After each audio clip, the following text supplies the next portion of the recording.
Good evening, folks. It is Thursday night at 8 p.m., as it always is when your Big Gold Belt Wrestling podcast comes on the air, and we have a hot show for you tonight because there might still be flames and embers in the air coming off of AEW Dynamite last night because Swerve's house might be just now smoking embers. We're going to talk about that. We will go to Chicago for AEW All Out this weekend and take a closer look at what's going down there. We will take a look back to Bash in Berlin. We will check out NXT No Mercy from last weekend because all kinds of shows have been happening. And who knows what else, folks. It's going to be a packed show. We're glad you're here with us. Get ready. Your Big Gold Belt Wrestling podcast starts right now.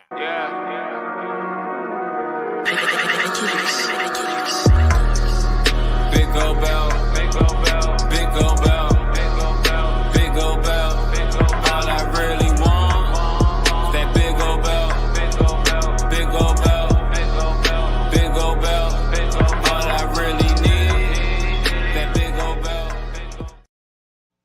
Good evening, folks. We are so glad you are here with us on this fine Thursday night. As always, your Big Gold Belt Wrestling podcast is streaming live coast to coast and all around the world as we do each and every Thursday night, 8 p.m. Eastern. I got the boys with me here tonight. We almost got a full house. We've had a full house a couple weeks in a row, but we got most of the crew here tonight. So this is going to be a fun one because we got quite a mix of topics to get into tonight and things to cover. So across the top of the screen from me, on the top left, we got Damian G down in the Lone Star State with his Razor Ramon hat looking sharp up there.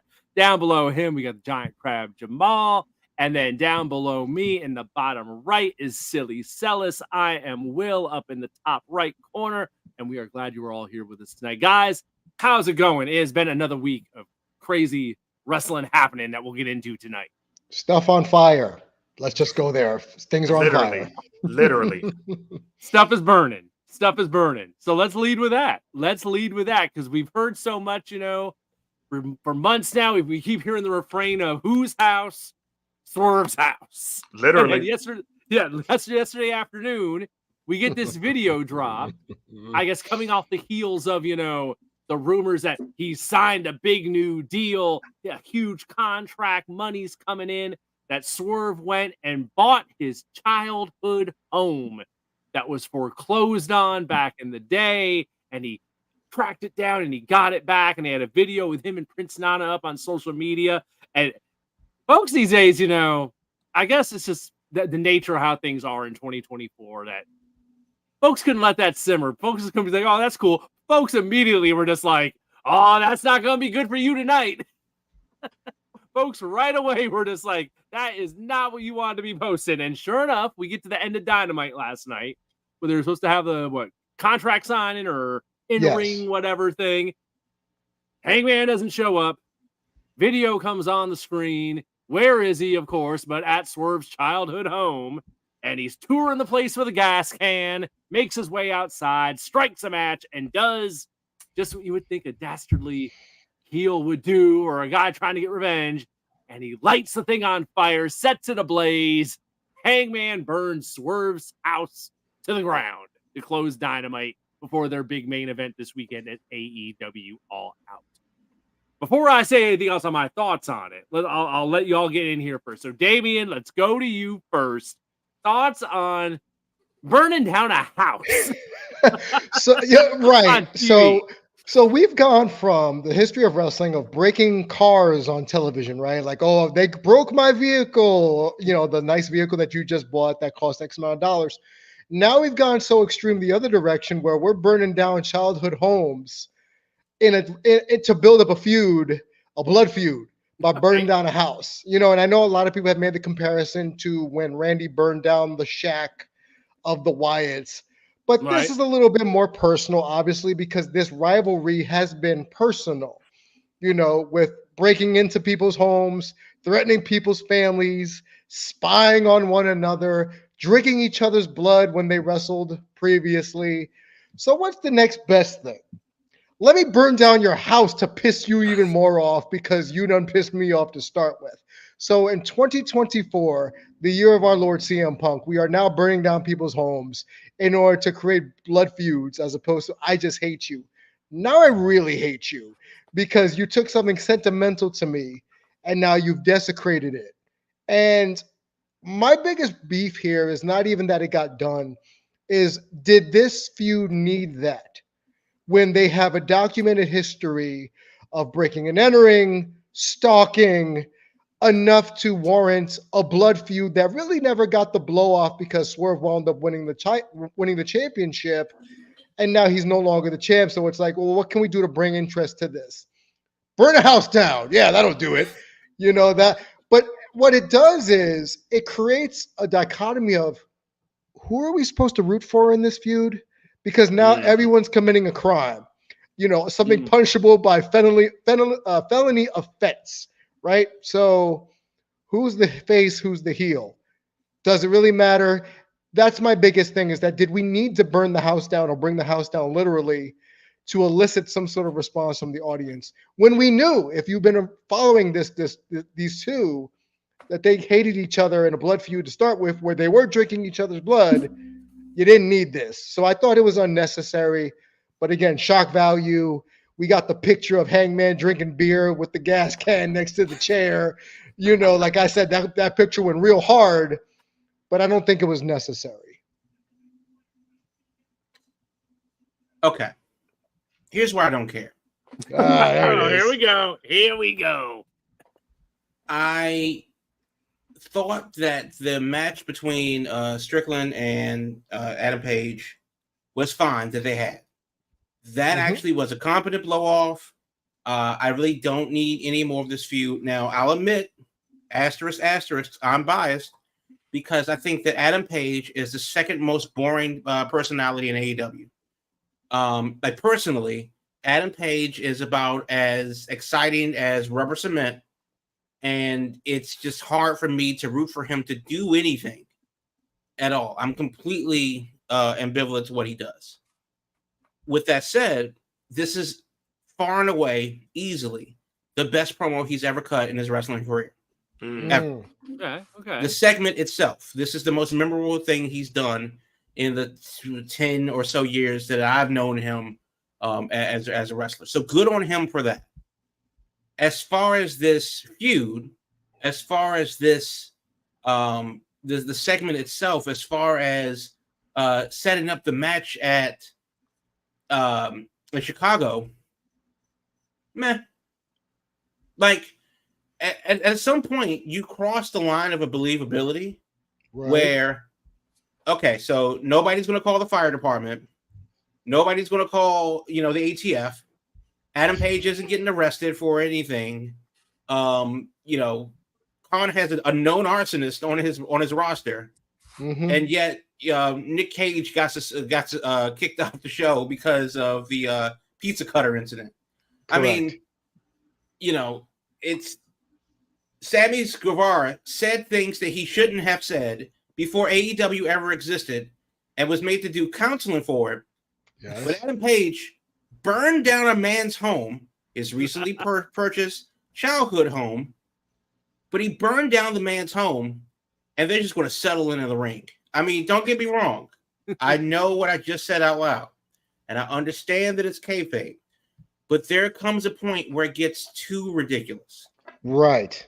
And I think that this was one of those moments. And yes, on the other side of that, I'm well aware of the fact that of the memes and the GTA album covers, the bootleg t-shirts are going to come out of this with Adam Page and his Barker Lounger that he got from somewhere because the house was empty. Did he? It might have been maybe it was the one piece of furniture that was in there and he dragged it out. Yeah, I mean, like, did he get the jerry can that came with the love seat? I don't understand how that worked, but either way, fine, strategically placed. Oh yeah, and whoever the cameraman is that gets to film all of this stuff too, not complicit in the arson at all. It's okay. No evidence of him. Too hard. Nope, didn't happen. But yeah, it's fine. These fires just snuff themselves out. They don't burn on forever or anything in the middle of a drought in somewhere in Washington State. It's not like Washington State is half of a fucking rainforest anyway. It'll be fine. I don't need any of this for the feud. And this is the thing, like getting back to the actual meat and potatoes of the feud. They literally drank each other's blood. Yep. What would you top of that other than making like a snuff film? So they impromptu drank each other's blood and disgust, and you think that I'm like, oh, that wasn't the line. Him burning down the house after he just called Remax was the line. Like, I hope you got the home insurance. Yeah, what will State Farm say now? And honestly, tie-in, that's a hell of a commercial for State Farm. Just saying, AEW, you're welcome. But Jake, yeah, get Jake out there. He knows what to do. This isn't anything that I actually need. Once you get out of the fact that it's good for the flashpoint moment, and maybe that's and again, maybe that's it. Actually, maybe I'm just old because I want a little bit more substance than these bullet point moments that builds a feud. And maybe maybe that's why this thing is kind of lacking to me, because they already covered the blood feud. Now we get the blood feud 2 more bloodier. I don't necessarily need that. I'll watch the match or I don't, depends on if the Mets are playing. But realistically, other than outside of the flashpoint moments, it's kind of like, okay, well, cool. I mean, so then how does Swerve up this? Win or lose, how does Swerve up this? he kills Hangman's family. Yeah, I mean, he's already broken into the kid to the home and cut a promo on his empty kid in the crib. Right. So what do we need? What more do we do? We've had breaking and entering, and we've had arson. Now, Yes, right. So other than Brian Pillman, what do we do? Before Celis jumps in here was what I was going to say once we all went around the horn. Here's my person kind of getting in the area what I was thinking when I watched it. Was this too sports entertainment of a segment for AEW? Because to me, it was like it was so much of a WWE thing to do as far as an over the top stunt. Celis, get in here with your thoughts. And actually, Will, I was going to actually hit that point. So when you think about what AEW has done so far this year, I don't think AEW has a stamp that they could say, okay, this was our feud of the year. Now, of course, WWE has some feuds of the year, of course, with the Bloodline and how they're doing all that stuff. But I don't. But hear me out. Hear me out. Now, I think they feel. Once again, I may not agree because I would think Tony Storm and what was going on with that just happened. However, it's more of those. We've been dealing with these two the whole year. Did we really have that bang out moment where we could say they really had that feud of the year? And I think they drank each other's blood. It wasn't good enough because now, like you said, Will, I think they're trying to feel more to a sports entertainment side. So how can we use this sport entertainment side? Well, what has WWE done that we could probably steal? They've blown up cars. We've broken into cars. We had fake deaths. Mr. Kennedy should have been the son. I'm just going to point that out. We know. But it could have been a point where, let's do a house bit where we could blow out the house, and that be something that will be a continuing thing that might go towards 2025, how that new year would start. I think they just need something that they could say, maybe on the men's side exclusively, that they have a sports entertainment bit that shows something as a longevity of what they've done with them throughout the whole year. But once again, we are of age that we've seen all this before. This is nothing that we haven't seen where it's like, okay, this is something that hasn't been done before. For us at our age bracket, it's like, no, we've seen it all over again. But it's the fact of, is it appropriate? Like Jamal said, do you care? And this is something like we need to see. Me personally, I didn't see any of it. The only thing I saw of it was when we saw those picture graphics that we're using for our YouTube video. That was the first time I even saw an image of it, but I did hear about it. But to me, it just didn't stick out. It was like, okay, AEW is just doing something crazy again, but is it really necessary? And I think they're just trying to throw things in the hat to see what could possibly work, but I just don't have the confidence in it. But to answer the question, I think it's just going to be more sports entertainment side. Okay, so let me jump in there real quick because Celis, you said a couple things that are comically insane. The feud of the year is Tony Storm versus Mariah May, hands down, point blank, period. That is arguably the greatest story that AEW's ever done, if not number one, the top 5 with a bullet. So whatever, I don't disagree with you. Right. So whatever Swerve and Adam Page are trying to do after they had that moment that you spoke of, Yep. that knockout. They literally drank each other's blood. I mean, and then they blew up. They ended the match with Adam Page getting hit in the head with a cinder block. Right. So after being lynched in the fucking ring, I'm just saying they had the moment. It was done, and here we are again. We don't need to do it again. The other thing about that is this to WWE in the storm of more sports entertainment? No. If you would have said it, yeah. See, there you go. The cops they're already on their way. They're going to the house.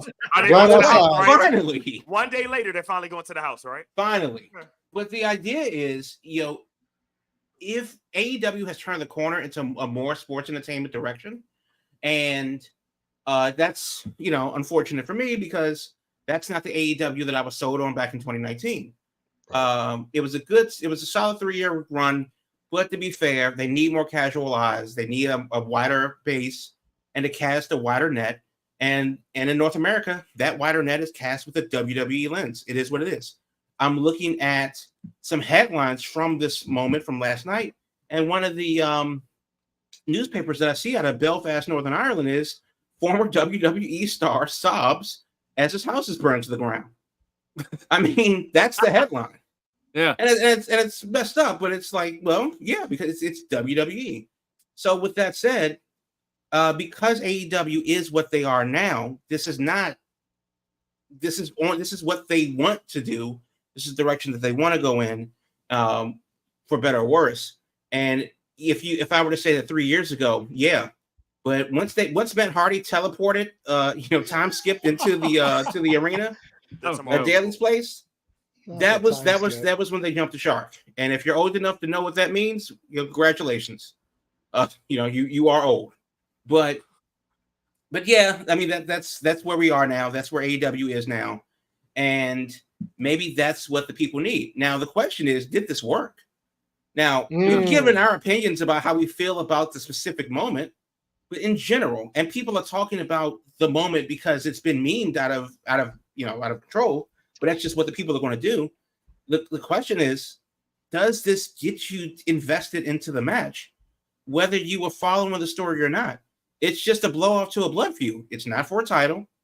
It's not. I think it's a steel cage match. Is the actual match? Unsanctioned lights out steel cage match. Yeah. So all of the caveats to know that it's going down, but realistically, does this make you buy into the match? So for me, not really, because I really hate Adam Page. As we always say, does it make you want to spend $50? Nope. Right. Singularly, no. But then again, that's also to the point of, well, what else is on the card? I forgot that it was this weekend, to be honest with you. And I think they kind of short from their last one. It's no build-up time from going from one event to the next. That's a premium live event or pay-per-view, if you want to call it. Well, they managed to have an extra week this year compared to last year, where they didn't even have an extra week in there. That's true. Yeah. Let's shift and look at the card now, because that was going to be the next part of this. Is the entire card up here in Chicago this weekend at All Out. So what we're looking at here is, we got Will Ospreay versus Pac for the International Championship. They've been hyping that one up. Yeah, that was set up at the last pay-per-view. Yep. Tag titles, the Young Bucks versus Blackpool Combat Club, Claudio and Wheeler Yuta. They're going to lose. Okay, fine. There. We got Chicago Street Fight, Willem Nightingale versus Chris Statlanders. That feud's still going. Yeah. I mean, too long, actually, but it's still going. That's been stretching over shows now. There'll be a 4-way for the AEW Continental title, with Okada defending against 3 other people who will be decided on Collision and Rampage or tomorrow night. All that's airing tomorrow night on Friday against SmackDown. MJF versus Daniel Garcia, since they just started feuding in Wembley. Mercedes Moné versus Hikaru Shida for the TBS Championship. And as it stands right now, the only other match is Bryan Danielson versus Jack Perry for the AEW World title. So compared to the Wembley show 2 weeks ago, I'm looking at this and I'm like, this is a weak card, man. Very weak card. Very weak card. I mean no harm, but if Jack Perry and Bryan Danielson is your main event, the cage which match is why I think, it's unsafe. That's why. That's going on last. Mm-hmm. Yeah. So then again, close the show. Will, so again, with that card seemingly being very weak that we just said, Yeah. did you need to burn a house on fire to justify this being the main event of your show if this was already a blood feud? Yeah. For this Yes. sake, probably so. Yes. Huh. Yes, because of where AEW is right now. Yep. And you could argue, not to compare it to WWE, but they definitely are going in a more storyline based, high concept, that type of storytelling. So when you look at the matches on the card, and we named all 8 of them, how many of these matches are based on just competition, and how many of them are based on ongoing storylines or a blow off to a feud? Yeah. Ospreay versus Pac was set up at the last pay-per-view, so I'm not going to count that one. Willow versus Statlander has been going on for a minute. Okada's the big bad guy with the mid-card belt. Okay, fine. MJF versus Daniel Garcia was a storyline that's been going on. Monet versus Sheeta is not a storyline that's been happening for a while. That actually should be an interesting match. If Monet can't hang with Hikaru Shida, I don't know what you do, but we can talk about that later. Danielson versus Jack Perry was set up at the last pay-per-view. Not really a storyline there, but kind of okay. And then, of course, you have the big story between Swerve and Adam Page. So it's a mix of both, where it's just, no, this match happened, and the direct result of that leads to this match happening. And the other half of the show is long-term storytelling. So I think that's a pretty good balance of, not reasonable spontaneity in the matches leading to something, and the overarching storylines for the past months, weeks, months, maybe even a year or so, because Lord knows AEW loves the long-term storytelling. So I think it's a good balance. But if this is a weak, if this is a weak card, and this is arguably the best they got, and there are obviously some names that are not on this list, that are very popular, just because for a number of reasons. But if this is like within the top 90% of the firepower that they have on this card, and it is, then what does that say about AEW? Because who's not on the card that should be there? You could argue Moxley for some reason. You could argue Dr. Baker. You could argue Jamie Hayter, maybe. She just came back. Soraya's, not there. But who are they? Christian, I think he's a champ. But who are they actually missing that would take this card to the next level? They don't have that deep of a roster to say that they're I'm missing. about to say that they don't have the deep of the roster to make it. Well, and as we know how their cards tend to be, 8 matches is low for them. So I'm guessing they're going to add a couple things tomorrow night on Collision. Oh, yeah, absolutely. They're going to add 7 more matches. But, but it is to the point of and even those will be fine, but not necessarily earth-shatteringly important matches. Yeah. So realistically, part of that's probably it's a victim of coming so quickly after Wembley. That it's 13 days after Wembley, and luckily they won't have this issue next year since the All Out show in Texas will be at the beginning of July, and this show will still be happening now. So that it hasn't even been 2 weeks. It's a very odd show, very odd show. It's All Out is happening at the beginning of the end of July. What's the show? They're not going back to Wembley per se, but they are going back to the UK. Because All Out Forbidden Door is going to be in the UK. Forbidden Door, that's what it is. Okay. Yeah. So another question we can ask, and this is just me kind of as an AEW outside looking in. Yeah. Are they in trouble that the fact that they can't field a decent pay-per-view? I thought they've been in trouble. Like I just haven't seen. It's like, in a way, and I hope it's not the case, it's like a downfall of AEW right now where I don't know where they're going to go. They just don't have the roster, or what the problem is, I'll even throw out another name for you. Ricochet, right? So forgot he was there. Where's he on? He's not even on there. Yeah. He just got to AEW, and you try to use him. Oh, Ricochet is now All Elite, and he's not even on this show. Once again, it may be still pending tomorrow, putting him on there, but it's like, what are you doing with him when you bring new talent in? You're wasting talent, and you can't build anybody up. If I'm a betting man, he's got to be one of those 3 guys against Okada. He's got to be in there somewhere. Right. Let's just give him like a feature match that they add to the show, or you just have him get a win and make him look good. against Okay, so I mean, we have to assume that they're going to add at least 2, but probably 4 more matches because none of the pre-show has been announced either. Mhm. So if they do 2 more main card matches and 2 pre-show matches, that'll give you 12. I think that's a reasonable number for AEW, Yeah. which of course is right in their wheelhouse. That's what they like to put out. There are some names that we haven't mentioned, but unless Kenny Omega is going to return to the pay-per-view and do something, they really or Moxley suddenly has a match and whatever. They don't really have that anybody on the bench that makes you go, oh yeah, damn, this is what I need to see. Yep. And that's what it is. Now, as far as is this the downfall of AEW? Are they in trouble? I would argue no. And the reason why is because they have to make this change.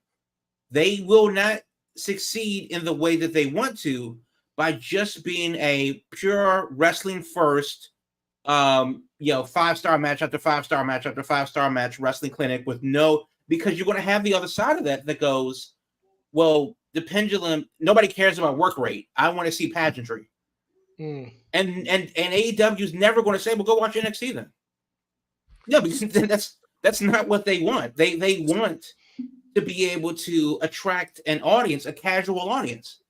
So let me ask this question though. Sure. Let me ask this question, not to cut you off. So Okay.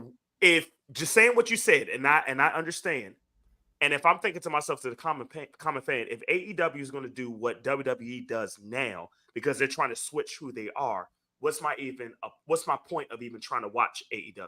Because I can just wait to see what WWE does when they move to Netflix, when they move to SmackDown to but they're not moving this weekend. But I still have no. It's like I have no purpose of even watching it because I'm gonna just watch the same thing I just watch on Monday, Tuesdays, and Fridays now. So why do I need to watch this extra Wednesday? I could watch something else. AEW was predicated on being different, right? They were predicated on being the alternative. Yes. Right. And now with all these network shows coming back in a couple of weeks, Wednesday's gonna be locked up for your Chicago shows, or Thursday's gonna be this for SVU. Just to give an example, why do I even need to care about what's going on in AEW? But you could say that about everything, though. I mean, like just for example, there is a wrestling for you, wherever that is, no matter what that is. True. Very true. And just a peek at the indie spotlight. This is not the actual spotlight that I'm going to go over, but looking through the matches that are happening over the next 4 to 6 weeks, you have CZW's Tournament of Death. You have a lot of the older guys, like Baron Varachki is doing a show, an appearance down in Texas somewhere. Yeah. Then you have a lot of local things. You have some of the bigger indie shows. GCW is going to some brand new places. West Coast Pro Defy, they're all doing a thing too.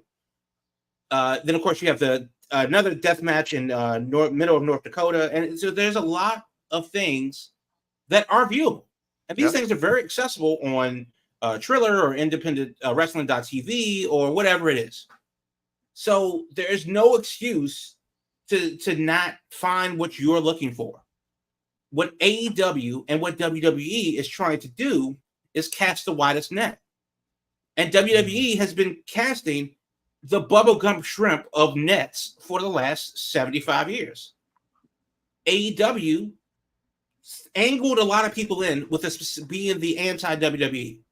We're the alternative. We're different. And it forced WWE to pivot. All right, cool. NXT is going to figure it out. And they did. And then they changed again, and they had to pivot. SmackDown and Raw has arguably gotten better since Vince left. For whatever reason, they've had to pivot, and they did that. Competition is what it is, and that's made your people better in the long run. Now, as far as why would I watch this or that or whatever, that just depends on you as a fan. After we end this podcast, I'm going to watch Game 2 of the Mexican League World Championship Series because it's baseball. It's important baseball. I don't speak Spanish. I don't know any of the teams. I know a couple of the players, but it's championship baseball and I get to watch it. So that's the type of fan that I am. If you're that type of wrestling fan, then there isn't an hour of the day where you can't watch wrestling. But if you just want to watch, something on Friday or Monday or Netflix or Peacock, then obviously you can do that too. So, Yeah, so the argument isn't necessarily for one or another. It's really for you, the fan, to go out there and advocate for yourself of what you want to watch. And that's why we do the Indie Spotlight, because just in case you miss something, hey, this thing is actually happening. Let me jump in here, because the boss man apparently is watching. Yep. And he has a thought. Look busy. Let's not get ahead of ourselves here. AEW roster is stacked. So stacked that they don't have something for everyone. So I'm gonna comment on that. Two parts of that. One part goes to what Jamal said, and one part goes what the boss man said. So first, let me start with the boss man. I think that's a problem, because if your roster is so stacked where you don't have something for everyone, a lot of people are missing out. So that means you're not using your talent in the right way, especially when you have multiple shows. It's not like Dynamite is their only show. You have multiple shows that you're tailoring to, and you still can't get something for everybody. So that's a problem. Even though I respect it, but I still think it's a problem. Second thing, going to Crab. Now, what you say, Crab, I definitely understand it's wrestling for everybody. However, where AEW is struggling is with ratings. Ratings comes from the casual fan, while the fan that is going to watch wrestling in and out, that's already in your ratings right now. So you need to get those extra fans that's pulling from, let's say, a Thursday night football going on, no pun intended, because it's on right now, but it's pulling those fans to say, this is what I need to watch, where it's like my reality TV, not for the wrestling, but for the entertainment. But okay, so and let me just agree with your second point. The ratings were down this week. They were actually down. This is a go-home show for the pay-per-view, and they lost like 40,000 viewers and like a couple percentage points in the key demographics. Yep. So with all the things that we're talking about online, they haven't translated into people watching live, for what it's worth. Now, you could argue why that could be. Well, TikTok isn't included in the ratings. Neither are Twitter videos. So, oops. And that's also live. Like, why would I watch live when I can watch something else and then DVR it later? Because every streaming platform comes with a DVR or your personal one. So, yes, ratings can be a bellwether, but not the most accurate. It never really was accurate, but it's definitely not as accurate as people want to think it is. So that there was those two things working. But it's about the AEW roster being stacked. I mean, it's stacked with like dollar bills. You have 1,000 of them. It's a stack this big, but it's $1 bills. They have a lot of really nothing.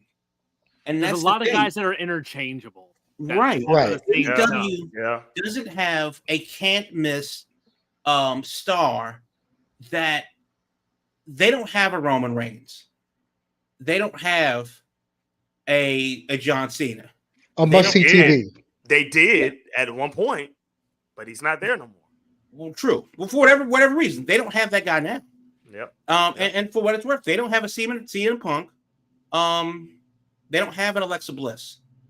They don't have a Sasha Banks.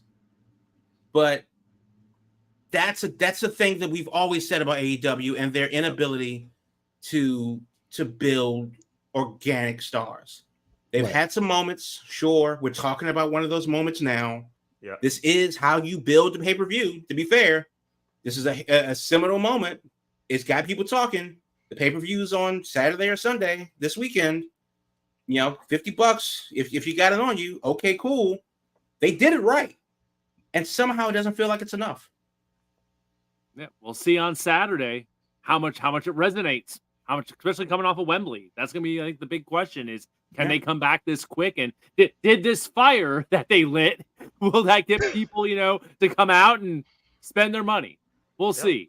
We've had a packed first half here. So what we're going to do, we are going to go to our commercial break right now. When we come back, we will hit the indie spotlight, and then we'll go back to last weekend and check out the WWE shows that happened last weekend, or our highlights of those between Bash in Berlin and NXT No Mercy, and some other stuff too, folks. Don't you go anywhere. Your Big Gold Belt Wrestling Podcast. We'll be back right after this. A little birdie told me, everybody, that you may be interested in doing some sponsorship and advertising opportunities with us here at Big Gold Belt Media. You know what? You might as well, because we are the golden standard for all of your media needs. Why would you want to go anywhere else? Besides, all of your pre-roll ads, your mid-roll ads, as well as your on-air reads, are going to be done by me, Damian G. Yeah, professional broadcaster, Damian G. We do all types of social media promotions. That means your podcast, your IG, your Facebook, your Twitter, and your business website all get shouted out on our network here at Big Gold Belt Media, where we cover wrestling, movies, comics, and more. And you can find out more information and make those inquiries, kids, because, limited time offer here at Big Gold Belt Group at gmail.com. Again, that is Big Gold Belt Group at gmail.com. Why would you want to go anywhere else? I wouldn't. Well, I work here, but I still wouldn't even if I didn't. So again, Big Gold Belt Media for all your sponsorship and advertising opportunities, your podcast, your IG, your Facebook, your Twitter, all of your social media platforms, as well as any business website you want us to promote on our show. Big Gold Belt Group at gmail.com, and let them know Damon G sent you. As mentioned earlier, folks, we always like to put a spotlight on what's happening on the indie scene each and every week here on the Big Gold Belt Wrestling Podcast. So here's Giant Crab with this week's Big Gold Belt Indie Wrestling Spotlight. And this week we go to Yarmouth, Maine. Beautiful Yarmouth, halfway between Portland and Brunswick, right up 95 for Limitless Wrestling. I like Limitless. A lot of their shows I've seen on independentwrestling.tv. Some pretty good stuff, especially if you're in the New England area, New Hampshire, Boston, Vermont. There's no reason why you can't get to Yarmouth or anywhere they have a show in Maine. A lot of good stuff, but this is an important show because they're celebrating their 9th anniversary for Limitless Wrestling. So, as we've seen, a lot of companies don't make it. They damn sure don't make it 9 years. So, it's their 9th anniversary show, September 21st. That's 2 weeks from this Saturday in Yarmouth, Maine. Limitless Wrestling presents their 9th anniversary show. Tickets start at $20. Ace Romero on the card, Donovan Dijak on the card.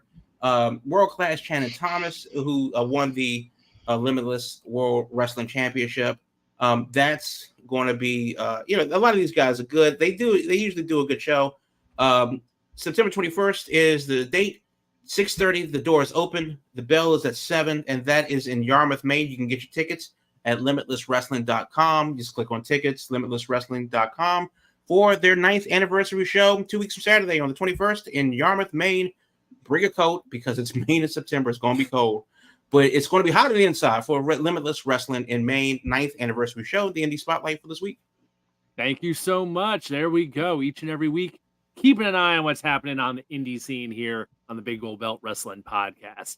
Let's rewind to Labor Day weekend that we just passed this week. And the two shows that went down, we had Bash in Berlin on Saturday, going down across the pond over in Germany. And then we also had in Denver, we had the NXT No Mercy show the following night on Sunday. So a double shot from WWE coming pretty quickly after SummerSlam, but heading into the fall season, and we're heading into their season premieres coming up this week, since everything moves to USA this week coming up, and they're promoting it as WWE Week.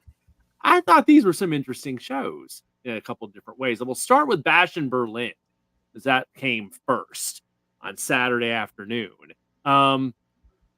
Highlights here for me, I'll give 2. I'm going to go with I'm going to change it. That idea that I'm going to change up one pick here. My favorite match, I would say, I think the most fun I had watching the show was the mixed tag with Damian Priest and Rhea against Judgment Day, Liv Morgan and Dominic. That match was just plain fun. It was entertaining. It didn't overstay its welcome. It was less than 15 minutes. That was just pure fun, ridiculousness, soap opera hijinks, whatever, all rolled into one. I loved that match. I thought that was the highlight of the show, just for pure fun and just, ridiculous shenanigans going on. That said, now, different type of match, but I really enjoyed Gunther and Randy Orton as the main event. And looking at this here, I'm like in shock looking at this. Apparently, that match almost went 35 minutes. Yep. I'm seeing 34:28 here is the time listed on old Wikipedia, and it needed to. It needed to.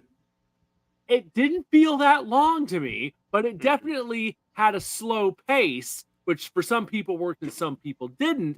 But I liked it a lot better than their King of the Ring match. It had the botched finish. And to me, it really reminded me of like the old 70s, 80s WWE house show style, where it was just like grinding down a guy and working him down and hitting some moves, working the crowd, and just it was a deliberate pace, which a lot of people don't like Randy Orton for, but against Gunther, it works. And I think it works really well against Gunther because it's just a different type of opponent for him with the big hits and all the power stuff that Gunther does. And then Gunther's submission style. And then to top it all off, we got a clean win off a submission. There was no shenanigans. It was just gonna grind you down, gonna work you out, and finally you're gonna give it up, and that's gonna be it. And then we have the handshake after, and I don't know. I really enjoyed that main event. I thought it did a lot with Gunther.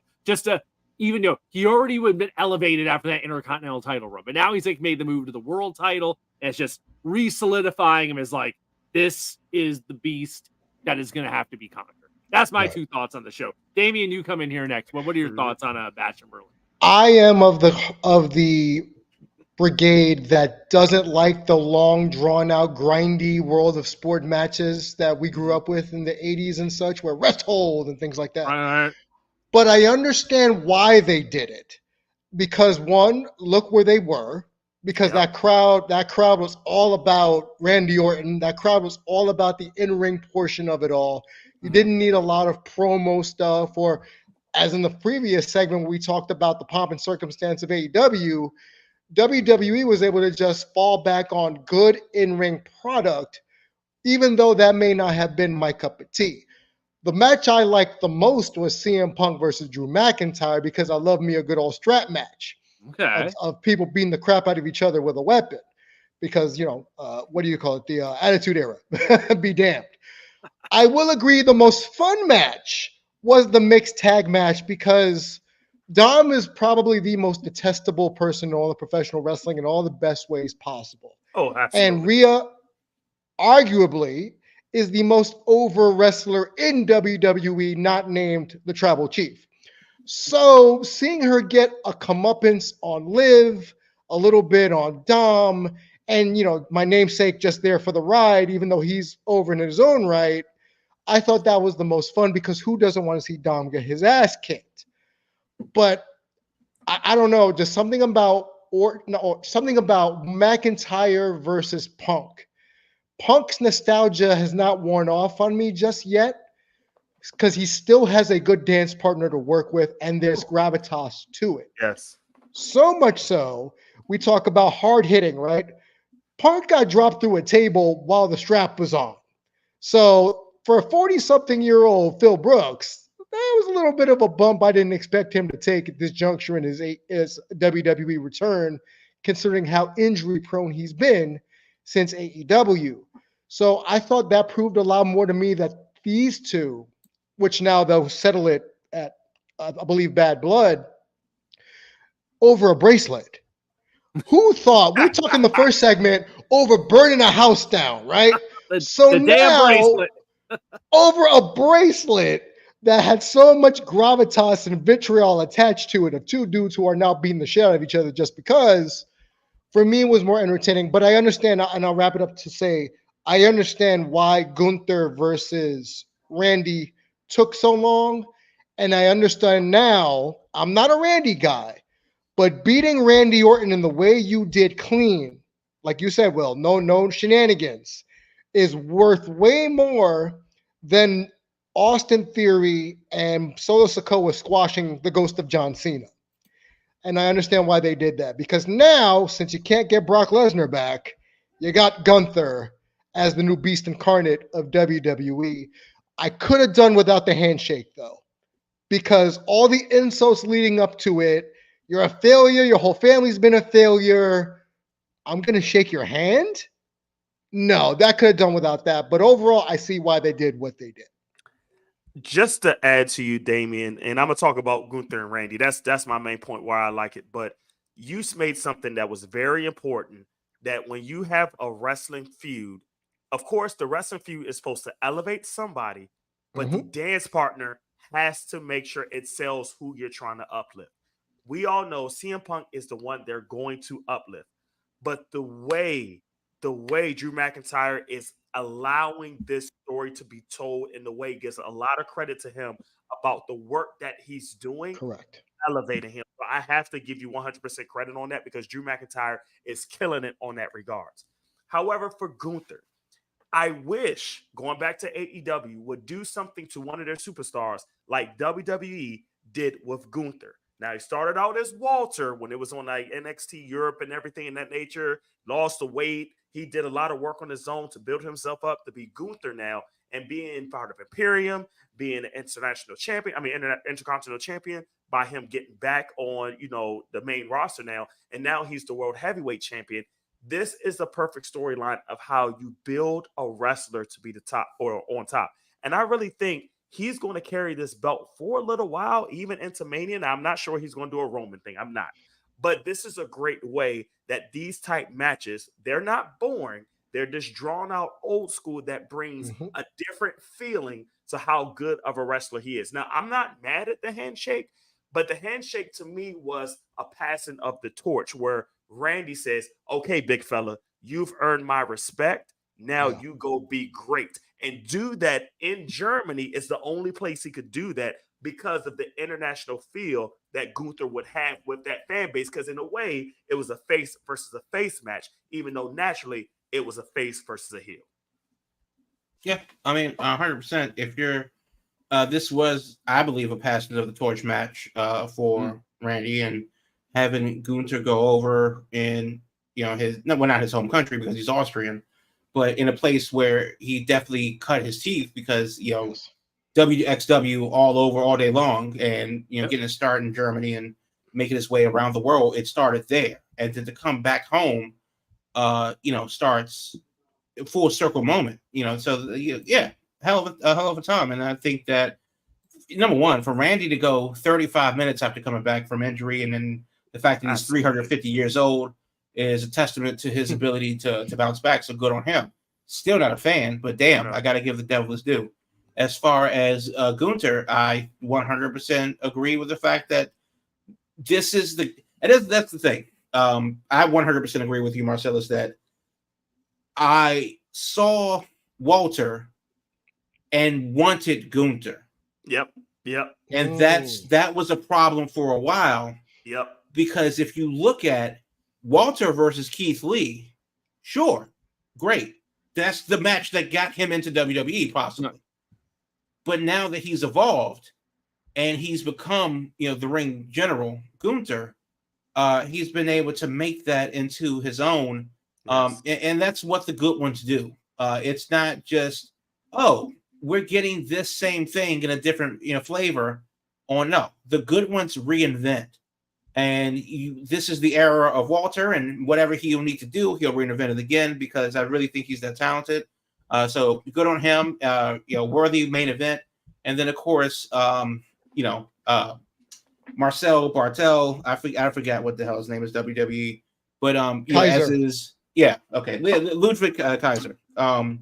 As the ring announcer, which was great, and just the whole thing and playing it up for the crowd. That's what you want. This is why you're going to these places, not just because it's in Germany, but that this is what that hometown crowd does for you, and that's why that can be relevant. So I like it. I think it was arguably the most important match on the card, but it would definitely Damian Priest and Rhea, and it's another guy too. At first, it was like, no, this is just Punishment Martinez on Raw, but no, this is Damian Priest. He's grown into that name and made it his own, and good on him for that. But that tag match was actually pretty good too, and a good place in the card.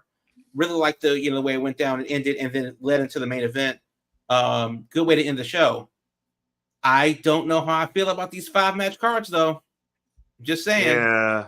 I think we can get one. We can squeeze one more in there, Triple H. You definitely can. They can do 6 easily. Yeah, it doesn't have to be 15, but we can get 6. A good 7 minutes speed type match is if they didn't have, I'm guessing if Orton and Gunther weren't going so long, then we would have had another match. They ate up a lot of time. I said 35 minutes, and then got to add on like the intros. Yeah. So they probably went their whole thing probably front to back probably went like 45 minutes in the end of the day. So yeah. Oh, that was a fun show. Those afternoon shows. Love them. Always fly by real quick and easy. Let's jump to the next night with NXT No Mercy that went down in Denver. And different. Okay, now here we did get 6 matches, so they're not always doing like 5 on these shows. They did do 6 here. For this one, I think I was most impressed with the main event because Ethan Page and Joe Hendry as an NXT main event on as a special and everything, not just like an episode in NXT. We're talking an NXT event, and they're throwing those guys out there as the main event. I think there was definitely some question about would it work? Were people really going to believe in Joe Hendry to that extent that they would be totally invested in that? They're not in the Performance Center. They were in Denver. So there was a lot of wild cards there. And I thought both those guys lived up to it completely and pulled off a hell of a match, had the crowd in the palm of their hands the whole way through. And for whatever reason, it worked. It completely worked. I wasn't sure if it would work in execution, but I was pleasantly surprised with that match. And I think Joe Hendry keeps raising his stock there, where we've been saying from the beginning. He's got his, he's already got his pass to the gym there. He's already got his come and go as you please there. It's only a matter of time, it seems. And this match, I don't think hurt his cause any there with old HBK. So I'll go with the main event. It's just a really solid main event that worked surprisingly well for me. I'm going to look at a big picture and say all these matches, if you look at the times they took to get through, were pretty evenly paced between 13 and 15 minutes each. But big picture, aside from, let's say, Obafemi and Tony D'Angelo, every other match, it seemed like it was an established NXT veteran or wrestling veteran bringing up someone along the way with them, like we quoted dance partners earlier, to bring them to that next level. So, like you said, Ethan Page and Joe Hendry, you have a former AEW guy and a TNA guy on an NXT main event, which in and of itself is great. But think about it, Roxanne Perez and Jada Parker. Now, we all know Roxanne Perez has been ready for a long time. She's been there in multiple back-to-back pay-per-views or PLEs to bring up that next crop to see where they're at. Checking on them, the Thea Hales, now the Jada Parkers of the world. And by all accounts, passable match. Obafemi and Tony D'Angelo. Obviously, WWE has big hopes for Obafemi. We've seen the monster push, but also sneakily as a character, Tony D'Angelo as a character has always been interesting, or at least a caricature, but his wrestling prowess has now been shown more and more when he had the Heritage Cup and now wrestling against Obafemi. It was a good, if you want to call it like very Gunther, Randy Orton-esque in that way of a wrestling match, that proved that point. And then Wendy Chu, who we know back being Karen Q way back in the Ring of Honor days, against, even though Kalani Jordan is the flavor of the last couple of months, the inaugural North American Women's Champion, obviously WWE sees something in her as well. What better person to give her than a dance partner who's been wrestling for over a decade, Karen Q, Wendy Chu, whatever way you want to call her, to a passable match. So I'm thinking big picture of, if this is the way NXT is going to do things, where you have these established long-term in the business wrestlers with this new crop, be it NIL, athletes, what have you, to get them up to speed more so than just having a whole bunch of level up matches. I like where they're going, big picture, to bring that next crop of not even just women's wrestlers, just wrestlers, period. So I like where they're going. They always say Michaels is cooking in the kitchen now. Chef Sean's cooking. But I do like where they're going when they're mixing the athletes with the wrestlers and seeing what comes of it. Yeah, it's definitely a good mixture of both, because you have, and this is exactly what NXT needed. It was a lot one-sided from, we heard like the NIL guys, well, a lot of them, or bringing in some just indie guys, the spite signings and stuff like that, to no, these people are here. They have a purpose. This is what they're here for. And that makes a lot more sense. as well as to build them up to. Hot damn! It's almost like it's developmental. Go figure. Imagine that. Hot damn! But they've been doing a pretty decent job of putting people in the right place to build people to the next level. And it's funny how it went from, damn, eventually they're going to have to go to the main roster. Good luck. To, no, why is Roxanne Perez still here? SmackDown needs her. Yeah. Oh, no. Why is Trick Williams still here? Raw needs him. And we saw what it looks like for Braun Breaker. We saw what it looks like for Carmelo Hayes. So this is exactly what the process should have been, arguably from the beginning. But they finally got here. Go to NXT, especially as they go into October into the CW premiere, which is going to be a hell of a time. I really have nothing to add. I don't mean to be sound like I'm just going back to what both of you guys said. Damien, you really hit the nail just of how that show was. Now, personally, did I see the show? No, I did catch the highlights of the show because I just didn't have time to see it on Sunday. But one wild card I would say, and guys, give me feedback on this. How was Trick Williams as a referee in that match? He didn't get in the way. Yeah, he didn't do anything to mess anything up, and he wasn't as focal a point of the story as you might have thought he would be. Mm-hmm. And that was my only not disappointment, just curiosity, because I think they have to be careful with Trick Williams here because he hit that apex.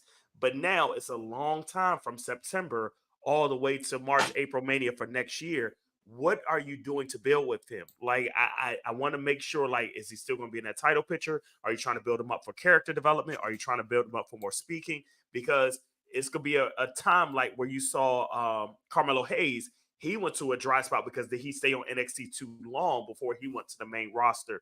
And did he get lost in the shuffle? That's where I'm trying to see right now is how that aligns to Trick Williams and what they're doing with him. But that's just a side note. But you guys hit the nail on everything. I don't have anything else to add on that. Cool. All right, we got a few minutes left. Do we want to talk about the legal stuff that came up today with AEW? Wait, before that, Will, sorry, I don't mean to jump in, but I want to go back to some Celis just said about Trick Williams. Go ahead.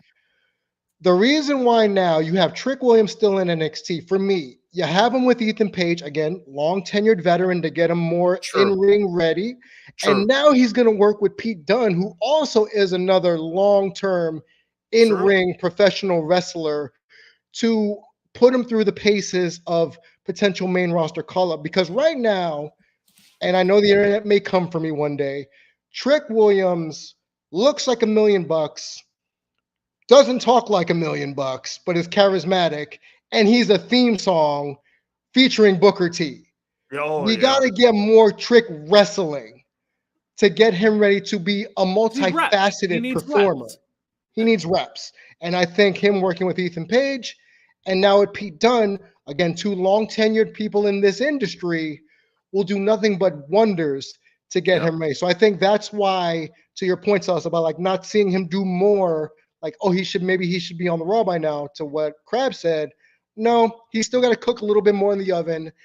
Then we can unleash him on the main roster when he's a more well-rounded professional wrestler. Sports Center. I get it. Agreed. All right, we want to get into anything else? I mean, we don't have to, but like just the very short version of what this lawsuit business is about. Yeah, so like we got, what is it, Kevin Kelly and Dalton's Castle's boys, the Tate twins. The Tate twins are suing. Now, what are the grounds they're suing on? Is it like not wrongful termination, but it's classification of some sort, like wrongful. Well, they're taking issue with the classification of independent contractors as part of this, which my guess is that's leverage to try and get a settlement. Is what I'm seeing with that, is because none of these damn wrestling promotions want to get in a courtroom talking about that classification. That's like to force hands and be like, give us money, and we'll go away.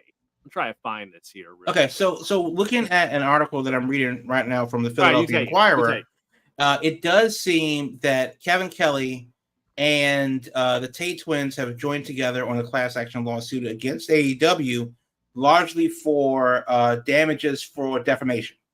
Yes.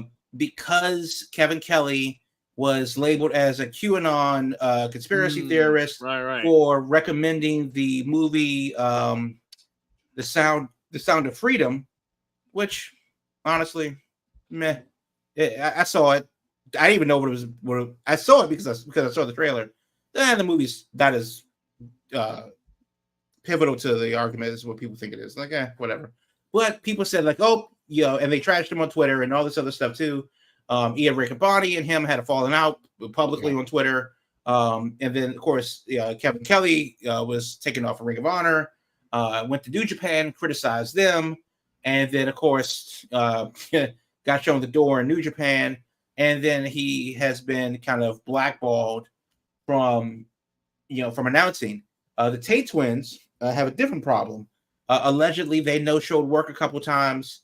Was let go from AEW, and because of talks from AEW, has been labeled in the rumors mill as unreliable workers, which has cost them dates and bookings. And basically, for all three guys, AEW said that talk shit about us, and our name is Mud, and we're going to sue them. And there you go. That's thumbnail version. Yeah, that's the gist of it. It's interesting. So, reading from the article, and I quote: "With the class action lawsuit, Kelly and the boys claim to be representative of the type of contractors who do work for AEW. The lawsuit asks the judge to reclassify all wrestlers, announcers, and similar talent who are now contractors as employees. The change would expand workers' protections and require that they receive certain benefits. The lawyer's goal is for Philadelphia Joe to lift the contract's confidentiality clauses and release the plaintiff from their contracts, including non-competes. That hopes we will start a movement in which wrestling organizations will treat wrestlers and other talent as full-time employees." Their lawyer says this is the first shot. This is the first battle. So what they're trying to basically say that you are actual employees and have been misclassified. That's number one. Number two, because of the slander or libel against them from leaving AEW, that's been detrimental to their work journey, and then of course livelihood.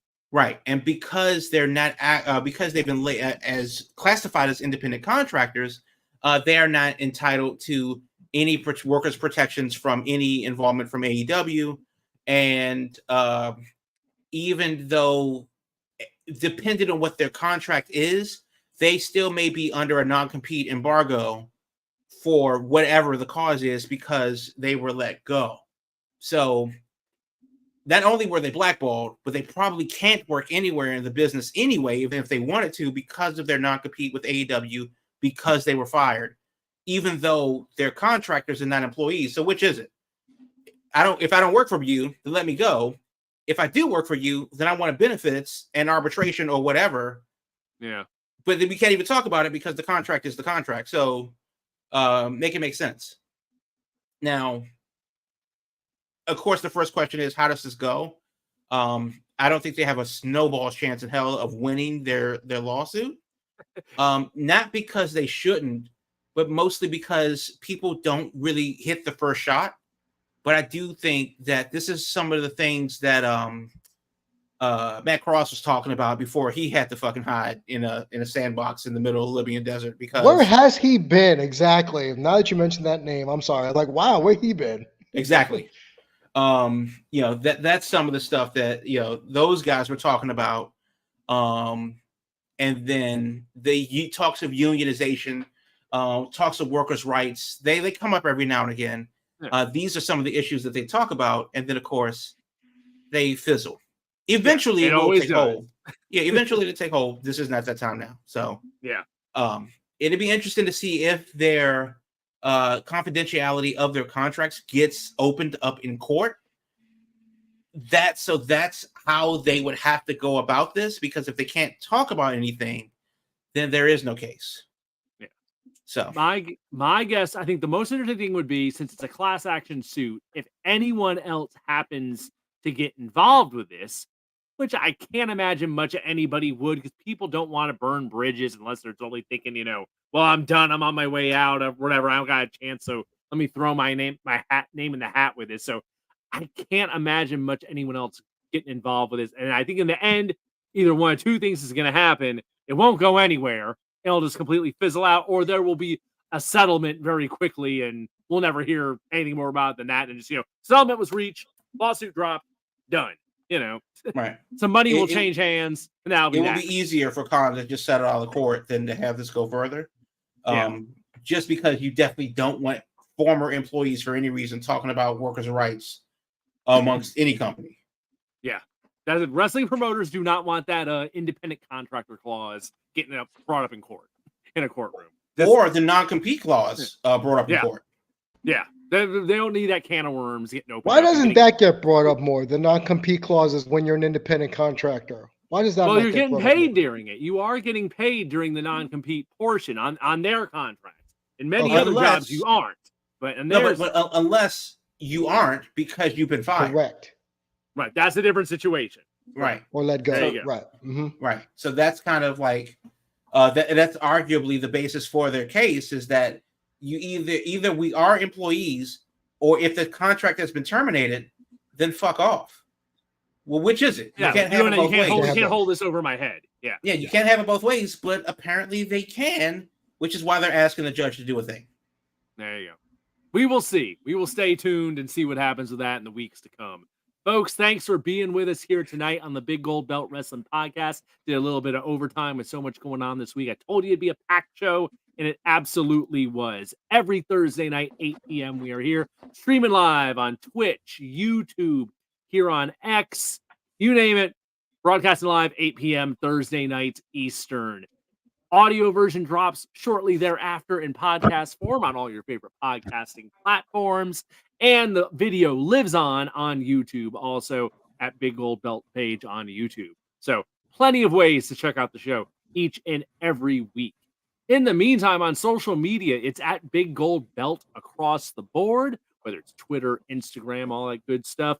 And of course, the website, biggoldbelt.com. Wrestling, movies, comics, and more. All kinds of stuff going on there. This morning, we just dropped, me and the boss man dropped our no spoiler review for The Queen of Villains, coming soon to Netflix. The story of Dump Matsumoto that we got access to. All 5 episodes we got to check out. So spoiler-free review is up currently to check out on the YouTube channel. We'll probably be doing another version to get into the nitty-gritty of the show once it drops in a couple weeks on Netflix. But if you're curious about The Queen of Villains, we have seen it, and we did a little bit of talking about it. Give you a little idea of what you're in for without, ruining anything. So all kinds of stuff to check out on biggoldbelt.com. That said, we will be here next Thursday night talking another week in wrestling and all that good stuff for me and the guys here. Thanks for tuning in, and we will talk to you next week. So take care, and we will see you then. All I really need, that